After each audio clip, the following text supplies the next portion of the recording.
In the same hall of the people where Mao Zedong received me, the Premier of the People's Republic, Zhou En Lai, made some New Year affirmations of his own. To my questions in English, the Premier gave direct replies in Chinese.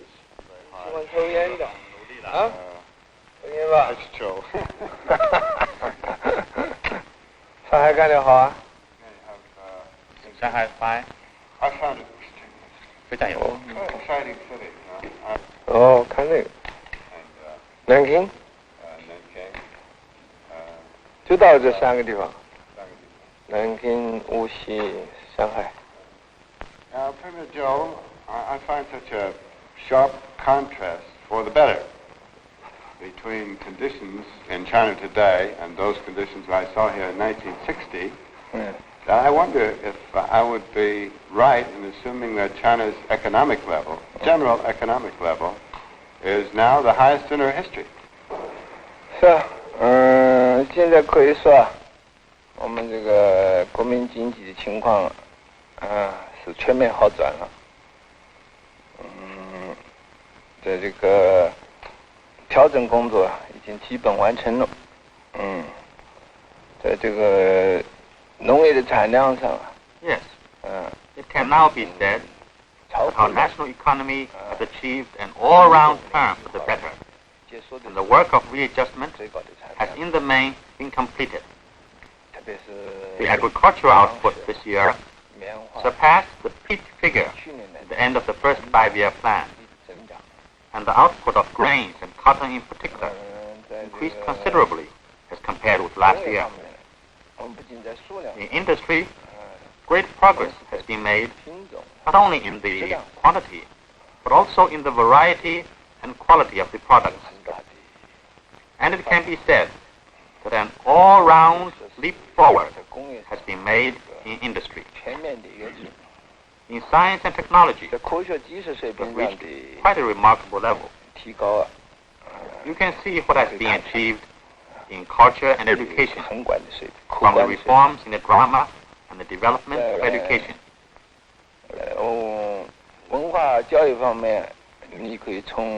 As for market supply, you have seen that daily necessities are plentiful. It is true that there still is scarcity in the supply of cotton cloth. But the growth of cotton production over the past 2 years has provided us with great possibilities for increasing the output of cloth. At the same time, the production of chemical fibers is also increasing.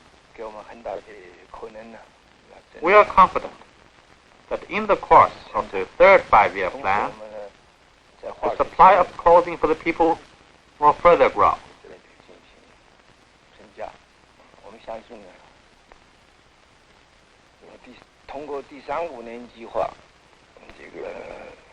The present situation in our national economy is one of an all-round turn for the better and of an all-round growth. This will be conducive to an upsurge in our industrial and agricultural production next year, and has also laid a good basis for the third 5-year plan. You will soon be having a session of the National People's Congress, and I presume that you'll be making a report on all these matters. I wonder if you could give me some indication of the main points of that report. The National People's Congress convenes on December 21st. It will be the first session of the Third National People's Congress. On behalf of the government, I shall make a report to the National People's Congress on the work of the government, which will probably touch upon the following 3 aspects. First, socialist construction. Second, socialist revolution. And third, international questions.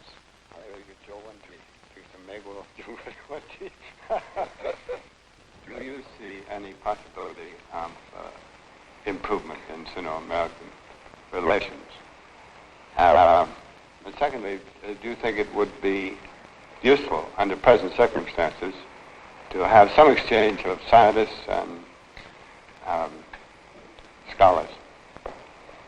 这个问题我跟你谈过2次了。这个中美关系的改进呢，必须从原则上先解决。就是还是 In order to improve Sino-American relations, we must start with matters of principle and not with side issues. At the Sino-American ambassadorial talks in Warsaw, we always put forward the following 2 points of principle. One is that agreement should be reached between China and the United States on peaceful coexistence on the basis of the 5 principles. And the other, that the United States must withdraw all its armed forces from Taiwan and the Taiwan Straits. Once agreement can be reached on these 2 points of principle, other questions will be settled rather easily. Otherwise, the mere tackling of side issues will not solve the fundamental problem. The Warsaw talks have already been going on for more than 9 years, but the United States has all along refused to agree on these 2 points of principle. The United States follows others in saying that it too is for peaceful coexistence. But when China calls for it, the United States refuses. Doesn't this prove the hypocrisy of the words of the U.S. government? As for the question of visits to China by some individuals, no agreement is possible at the present time either. Those whom we welcome, the U.S. government won't allow to come, while those it wants to send to China are not welcomed by us. In a word, when questions of principle are not settled, there is deadlock even on minor issues. Perhaps you are an exception. We welcome you, and the U.S. State Department recently permitted you to come. Well, Mr. Premier, under these circumstances, the indication that the United States policy favors creation of an independent Taiwan would seem to remove the possibility, perhaps for many years, of any normalization of Sino-American relations. 那不仅是几年的问题了，那也许是不晓得多少年了。现在当然。At the present time, the Chiang Kai-shek clique on Taiwan claims to represent China. Of course, no patriotic Chinese can agree to that.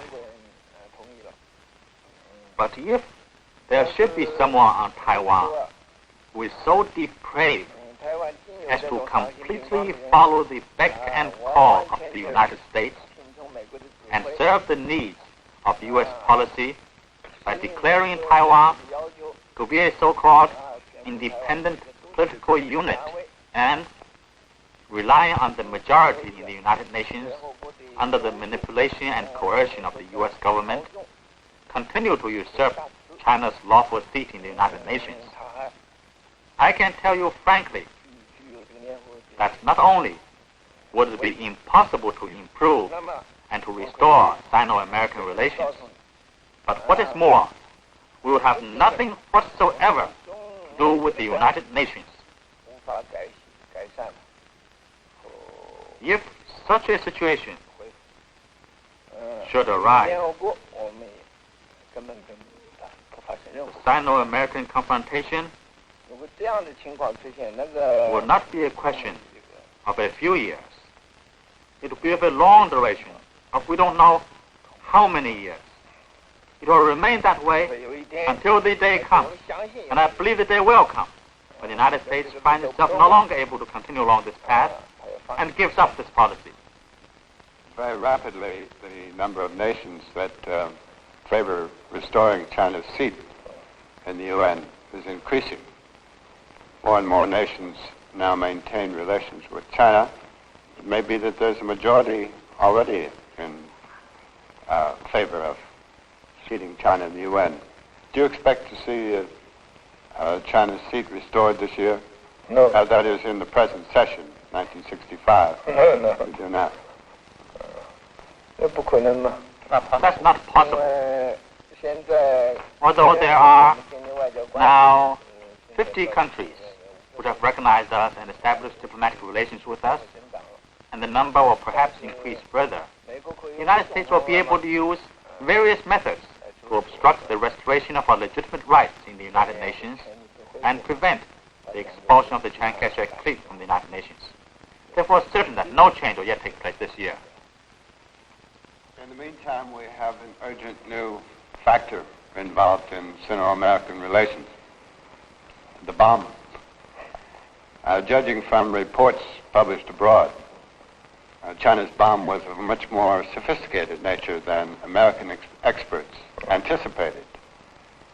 I wonder if it would be possible for you to comment on just what it has meant in terms of China's technological and scientific engineering development. 是啊，你晓得我们这个第一颗原子弹的经过这试验后爆炸，美国的专家The American experts have come to the conclusion from the data they collected that the technical level of the atom bomb we exploded is higher than that of the first nuclear tests of the United States, Britain, and France. On this matter, the American experts know more than you do, and perhaps also more than I do. 因为我们俩都不是专家嘛。 Neither of us are experts. Sir, tension in Southeast Asia, especially in Vietnam, Laos, and Cambodia, is reaching a critical stage.